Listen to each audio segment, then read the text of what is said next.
Hello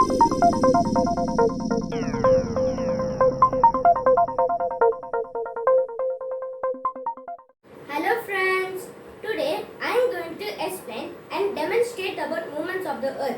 The earth moves in two different ways. One is rotation and the other is called revolution. Now I have with me a model of the earth. You can see this. This is the axis of the earth. The axis of the earth is an imaginary line that passes through the center of the earth from north pole to south pole. The earth moves on its axis from west to east. This movement of the earth on its axis is called rotation.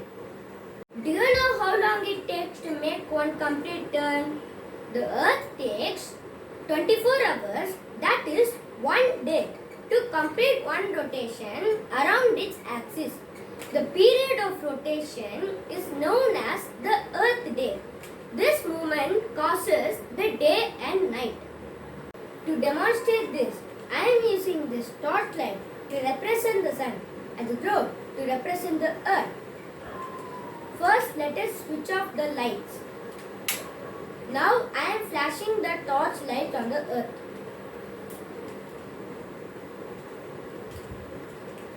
Now, you can see, due to the spherical shape of the earth, only half of the earth facing the sun receives sunlight and experiences day, while the other half, which is away from the sun, is in darkness and experiences night. Again, if you closely watch, this circle does not coincide with the axis. You notice that the axis is little tilted at 23.5 degrees. Thus we see, because of the rotation of the earth, we experience day and night. Lights on. If supposing the earth does not rotate and stand still, what will happen? The portion of the earth facing the sun will always experience day and would continuously warm all the time.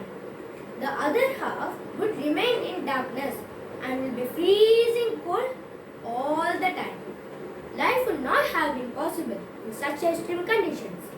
Now, let us see about the second motion of the earth, the revolution. The motion of the earth around the sun in its orbit is called revolution. The orbit is in elliptical shape. Now, imagine this is the sun. I have drawn the orbit in this table. The earth is going around the sun in a fixed elliptical orbit like this. Towards its orbit, the earth is inclined in the same direction. It takes 365 and quarter days, and that is 1 year, to revolve around the sun like this. We consider a year as consisting of 365 days only and ignore the quarter days, that is 6 hours. For the sake of convenience, these 6 hours are saved every year and added to make 1 day, that is 24 hours, over a span of 4 years. This surplus day is then added to a month of February. Thus, every 4th year, February has 29 days instead of 28 days. Such a year with 366 days is called a leap year. The last leap year was 2020. And the next leap year will be the year 2024. Thus we see the earth rotates on its axis and as well as revolves around the sun simultaneously. This rotation causes day and night, and the revolution causes different seasons of the earth in a year. Seasons change due to the change in the position of the earth around the sun. Again, let us see a demonstration. Switch off the lights. The earth revolves around the sun like this. The earth will be in this position on 21st June. You can see in the northern hemisphere is tilted towards the sun, as the rays of the sun fall directly on the Tropic of Cancer. As a result, these areas receive more heat. The areas near the poles receive less heat, and the rays of the sun are slanting. At this time, in the southern hemisphere, all these conditions are reversed. It is winter season then. The nights are longer than the days. This position of the earth is called the summer solstice.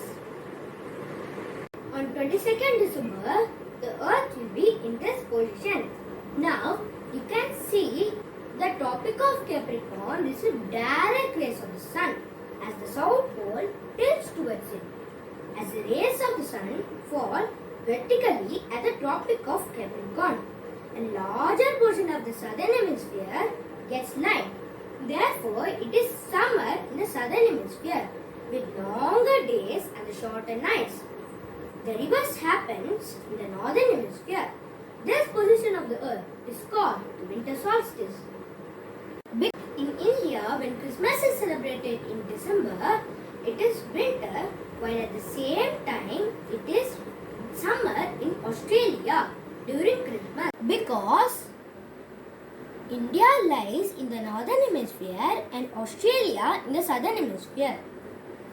On 21st March and September 23rd, direct rays of the sun falls on the equator. At this position, neither of the poles is tilted towards the sun. So the whole earth experiences equal days and equal nights. This is called an equinox. On 23rd September, it is autumn season in the northern hemisphere and spring season in the southern hemisphere. The opposite is the case on 21st March, summer when it is spring in the northern hemisphere and autumn in the southern hemisphere. Now, lights on. Thus, phenomenon of day and night as well as the seasons depends on 1. The sun and the tilt of the earth, 2. Rotation of the earth, and 3. The revolution of the earth. I hope you all like this video.